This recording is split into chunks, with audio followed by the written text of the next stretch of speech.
अस्सलाम वालेकुम। आज की वीडियो में हम एजुकेशनल टेस्टिंग मेजरमेंट और असेसमेंट के इम्पॉर्टेंट एमसीक्यूज़ डिस्कस करेंगे। बाकी सब्जेक्ट्स के एमसीक्यूज़ भी जल्द अपलोड किए जाएंगे। अगर आपने चैनल सब्सक्राइब नहीं किया तो चैनल सब्सक्राइब कर लें ताकि जैसे ही नेक्स्ट वीडियो अपलोड हो आपको उसका नोटिफिकेशन मिल सके। क्वेश्चन नंबर 1 है, dash is a tool to measure some sample of behaviour. Sample of behaviour को मेजर करने के लिए कौन सा टूल इस्तेमाल होता है? तो इसका राइट आंसर है टेस्ट। ठीक है ना। यहाँ पे टेस्ट, मेजरमेंट, असेसमेंट और इवेलुएशन। तो टेस्ट जो है वो एक टूल है जिसके ज़रिए हम डाटा कलेक्ट करते हैं। ठीक है। टेस्ट क्या होता है कि जिसमें कुछ हम क्वेश्चन पूछते हैं और उन क्वेश्चन की मदद से हम डाटा कलेक्ट करते हैं। तो डाटा कलेक्शन का एक टूल है टेस्ट। उसके बाद क्वेश्चन नंबर 2 है, giving numerical values to a test is called. ठीक है। टेस्ट को न्यूमेरिकल वैल्यू में लेके आना उसको क्या कहते हैं? तो उसका राइट आंसर है मेजरमेंट। ठीक है। टेस्ट जो है ये चारों टर्म समझ लें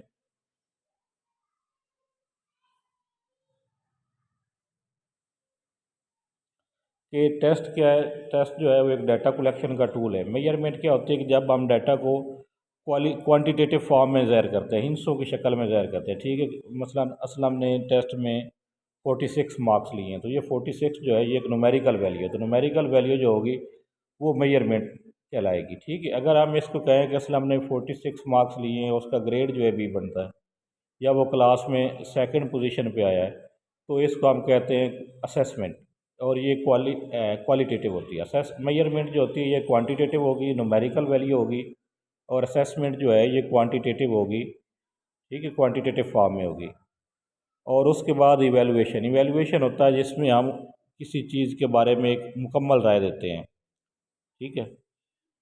इवेलुएट करने का मतलब होता है परखना या जांचना। ठीक है। उसके बारे में एक हतमी राय, एक जजमेंटल राय जो है वो देते हैं, तो वो इवेलुएशन कहलाता है। ठीक है। उसके बाद क्वेश्चन नंबर 3 है, type of assessment and evaluation are. Assessment और इवेलुएशन की टाइप्स कितनी हैं? तो इन 4 टाइप्स हैं। सबसे पहले नंबर पर है placement assessment.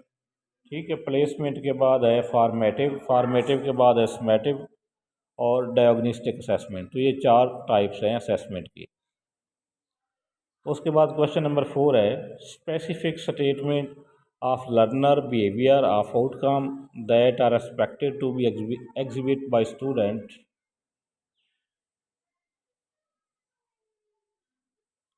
After completing a unit of instruction are called. कि एक लेक्चर पढ़ाने के बाद जो आप बिहेवियर स्टूडेंट से एक्सपेक्ट कर रहे होते हैं उन उसको क्या कहते हैं? उसको हम कहते हैं इंस्ट्रक्शनल ऑब्जेक्टिव। ठीक है। एम्स और गोल्स के ऊपर पहले पिछली वीडियोस में भी हम डिस्कस कर चुके हैं कि एम्स जो हैं ये नेशनल लेवल पे होते हैं, गोल सब्जेक्ट लेवल पे होते हैं, और जो ऑब्जेक्टिव्स होते हैं ये क्लास लेवल पे आप कह लें, या जो एक हम एक पीरियड लेने जा रहे होते हैं, टॉपिक पढ़ाने जा रहे होते हैं, तो उस टॉपिक के ऑब्जेक्टिव्स होते हैं। उसके बाद क्वेश्चन नंबर 5, असेसमेंट और evaluation that is conducted at the end of teaching learning session. तो end of teaching learning session जो होती है उसको कहते हैं समेटिव असेसमेंट। ठीक है। ये चेक करने के लिए कि हमारा टीचिंग लर्निंग सेशन जो है वो कामयाब रहा है, नहीं कामयाब रहा, तो उसको हम कहते हैं इवेलुएट करने के लिए करते हैं। तो समेटिव असेसमेंट। फॉर्मेटिव असेसमेंट होती है जो हम दौरान तदरीस जो है वो कर रहे होते हैं। Assessment and evaluation that is conducted to sort out medical reason are called. ठीक है। कोई मेडिकल रीज़न फाइंड आउट करने के लिए जो असेसमेंट होगी उसको हम क्या कहते हैं? तो उसको हम कहते हैं डायग्नोस्टिक असेसमेंट। ठीक है। कोई परमानेंट फॉल्ट आ रहा हो स्टडी में तो उसको डायग्नोज करने के लिए भी डायग्नोस्टिक असेसमेंट होगी। It defines and limit the achievement domain to be measured and describe the sample of test item to be prepared of specification in two way chart. ठीक है। ये एक टू वे चार्ट होता है जिसमें एक तरफ जो हम सारे टॉपिक्स हैं वो लिखते हैं, और उस चार्ट की दूसरी साइड पे हम लिखते हैं कि उसमें से हमने नॉलेज के कितने सवाल लेने हैं, एप्लीकेशन के कितने लेने हैं, ठीक है, वैल्यूएशन के कितने लेने हैं। तो इस तरह का एक टू वे चार्ट होता है जिसको हम टेबल ऑफ स्पेसिफिकेशन भी कहते हैं, और टेस्ट ब्लूप्रिंट भी कहा जाता है, क्योंकि उससे हमें पता चलता है कि हमने किस यूनिट से कितने कितने क्वेश्चन जो है वो शामिल करने हैं। ये स्कीम ऑफ स्टडी जैसी आप लोगों ने देखी होगी बोर्ड के पेपर में 9 10th में एक स्कीम बनी होती है कि पहले यूनिट से इतने सवाल इस लेवल के आएंगे, दूसरे यूनिट वही टेबल ऑफ स्पेसिफिकेशन उसको कहते हैं।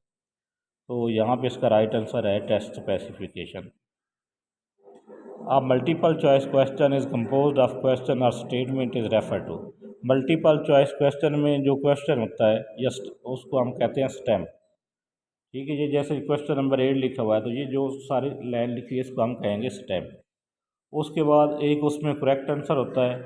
ठीक है, और जो करेक्ट आंसर के अलावा बाकी उसमें चीज़ें होती हैं उसको हम कहते हैं डिस्ट्रैक्टर्स। तो स्टेम होती है एमसीक्यूज़ की, उसके बाद उसमें करेक्ट ऑप्शन होती है और बाकी डिस्ट्रैक्टर होते हैं। और अगर हम करेक्ट ऑप्शन और डिस्ट्रैक्टर के अलावा सबको इकट्ठा ऑप्शन तो कहें तो उसको हम ऑप्शन कहते हैं या आंसर कहते हैं। ठीक है, the incorrect option in MCQ is called distractor. The item in the column for which a match is sort is called. जिस अगर जो हम कॉलम मैच करते हैं तो जिस कॉलम के लिए हम मैचिंग ढूंढ रहे होते हैं तो उसको हम कहते हैं प्रेमिस।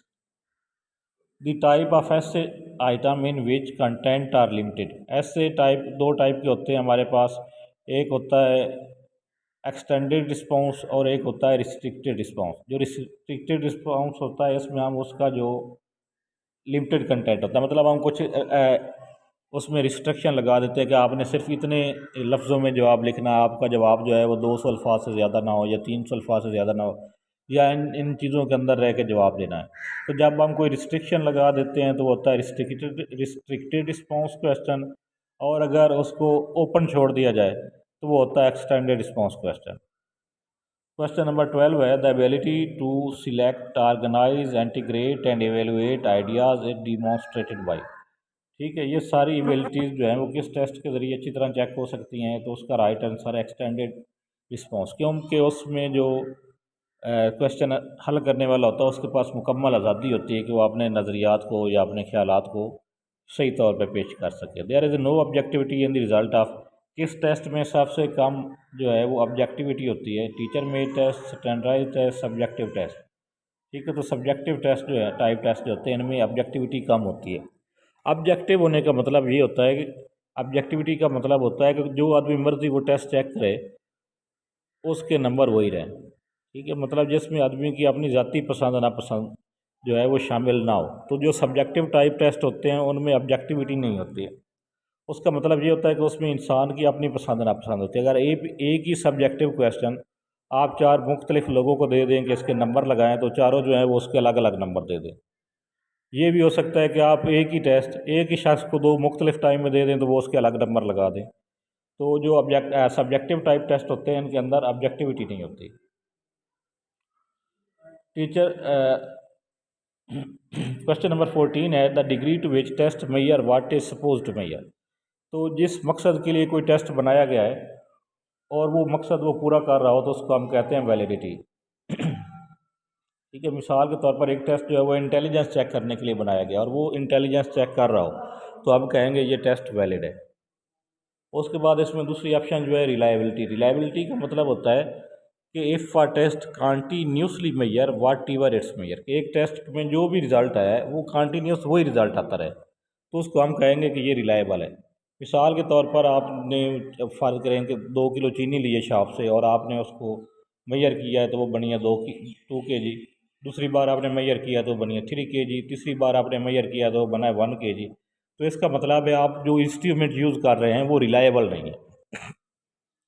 तो इस तरह टेस्ट में भी ठीक है, जो आप टेस्ट में जो स्कोर भी आ रहे हैं वो स्कोर कंसिस्टेंटली वही कंटिन्यूसली वही रिपीट हो रहे हैं स्कोर, तो इसका मतलब होता है कि आपका टेस्ट जो है वो रिलायबल है। ठीक है, ऑब्जेक्टिविटी का मतलब होता है कि टेस्ट के अंदर आप इस तरह टेस्ट बनाएं कि उसको जो आदमी भी चेक करे उसकी मार्किंग पे कोई असर ना पड़े। यूजिबिलिटी का मतलब होता है कि वो टेस्ट जो है वो कंडक्ट भी किया जा सकता हो। मतलब आप 6 घंटे का टेस्ट बना दें तो वो तो मतलब आप उसको कंडक्ट ही नहीं कर सकते। Question number 15 the degree to which a test constitute यहाँ पे होना चाहिए था कॉन्टीन्यूसली मेजर। तो अगर कॉन्टीन्यूसली मेजर कर रहा हो तो उसको हम कहेंगे रिलायबिलिटी। टाइम एंड कास्ट, ये सारी चीज़ें जो हैं ये यूजिबिलिटी को शो करती हैं। If the scoring of a test is not affected by any factor. ठीक है, स्कोरिंग ऑफ टेस्ट पे कोई बाकी फैक्टर असरअंदाज ना हो रहा हो तो उसको हम ऑब्जेक्टिविटी कहेंगे। Broader in meaning aim goal objective में से सबसे ब्रॉडर टर्म क्या है? एम्स है। Producer use to determine personal ability is person ability test में कौन सा टेस्ट हम यूज़ करते हैं? Maximum performance test. Question number 21, in norm reference test the comparison is between. Norm reference test में किन के दरमियान कंपैरिजन होता है? इंडिविजुअल्स के दरमियान। In criterion reference the comparison is between, ये यहाँ पे गलत हो गया है, यहाँ पे ऑप्शन होनी चाहिए थी स्टैंडर्ड हम सेट करते हैं। क्राइटेरियन रेफरेंस में हम जो है वो स्टैंडर्ड सेट करते हैं, और जो नॉर्म रेफरेंस होता है इसमें जो ग्रुप के मेंबर होते हैं उनके आपस में ही कंपैरिजन हम करते हैं। नॉर्म रेफरेंस की एग्जांपल ये है कि हम कहते हैं कि असलम की क्लास में सेकंड पोजीशन है या थर्ड पोजीशन है या फोर्थ पोजीशन है, तो इसमें हम उसकी कारकर्दगी को उसके जो बाकी हैं क्लास फेलोज उनकी कारकर्दगी के साथ बयान कर रहे हैं, तो ये नॉर्म रेफरेंस टेस्ट होगा। अगर हम उसकी कारकर्दगी बताएंगे कि उसने A+ ग्रेड लिया है या B+ ग्रेड लिया है, तो इसका मतलब है हम सेट ऑफ स्टैंडर्ड के साथ उसकी कारकर्दगी शो कर रहे हैं, तो फिर वो होगा क्राइटेरियन रेफरेंस टेस्ट। उसके बाद क्वेश्चन नंबर 23 है discrimination value of more than 0.4 mean. 0.4 mean का मतलब है कि टेस्ट जो है वो आइटम जो है वो एक्सेप्टेबल है।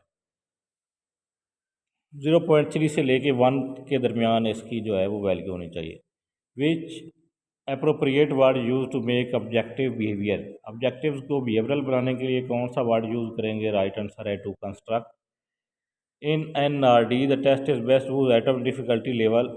नॉर्म रेफरेंस में जो आइटम लेवल इज मेजर्ड, जिसका सब आइटम डिफ़िकल्टी जो है इसकी रेंज होती है 30 से 70 के दरमियान। ठीक है, ये असल में होता है फैसिलिटी इंडेक्स, कि 70 का मतलब होगा कि वो टेस्ट आसान है, 30 का मतलब होगा कि वो टेस्ट 70 से ऊपर चले जाए वैल्यू तो वो बहुत ज़्यादा आसान है, 30 से कम हो जाए तो वो टेस्ट बहुत ज़्यादा मुश्किल है। तो एवरेज जो सबसे ज़्यादा सूटेबल वैल्यू है वो 50 है। Questions are difficult to mark with reliability. कौन से क्वेश्चन जो है उनको रिलायबिलिटी के साथ मार्क करना मुश्किल होता है? तो इसका मतलब होता है अनस्ट्रक्चर्ड। ठीक है, सब्जेक्टिव भी है। सब्जेक्टिव की फिर आगे दो टाइप्स आ जाती है, स्ट्रक्चर्ड और अनस्ट्रक्चर्ड। तो जो अनस्ट्रक्चर्ड हैं वो ज़्यादा उनको मुश्किल होता है मार्क करना रिलायबिलिटी को बरकरार रखते हुए। Question number 27, projective technique are use to measure personality. ये बहुत ही इंपॉर्टेंट क्वेश्चन है और अब 3 या 4 बार जो प्रीवियस पेपर है उनमें ये पूछा जा चुका है। Value that divide the data into 2 equal part. जो वैल्यू डाटा को 2 इक्वल पार्ट्स में डिवाइड करती है उसको हम कहते हैं median. Question number 29, the length of test is an important factor in obtaining the representative sample. ठीक है, लेंथ ऑफ टेस्ट जो है वो एक इम्पॉर्टेंट फैक्टर है। उसके बाद question number 30, the appearance of normal curve is resemble with. Normal curve जो होती है उसको किसके साथ रिजेंबल करते हैं? तो इसका राइट आंसर है बेल। ठीक है, इस तरह जो बनती है।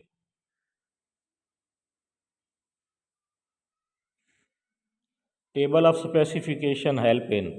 टेबल ऑफ स्पेसिफिकेशन पहले बात हो गई है कि ये 2 वे चार्ट होता है और ये टेस्ट डेवलपमेंट के काम आता है। The type of the test by method is. Method के लिहाज के टेस्ट की कौन सी टाइप होती हैं? सब्जेक्टिव या ऑब्जेक्टिव? टीचर बेस्ड टेस्ट और स्टैंडर्डाइज्ड टेस्ट।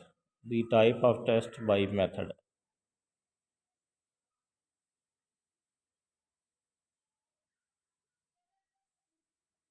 इस क्वेश्चन को जो है ना वो स्किप कर रहा हूँ, इसको फिर देखते हैं। इसमें ऑप्शन जो हैं वो ठीक नहीं दिए गए। Question number 33, the founder of intelligence test was. Intelligence test किसने बनाया पहला? तो इसका Binet. Formula to determine I Q was presented by Stern. I Q formula जो है ये स्टर्न दिया था।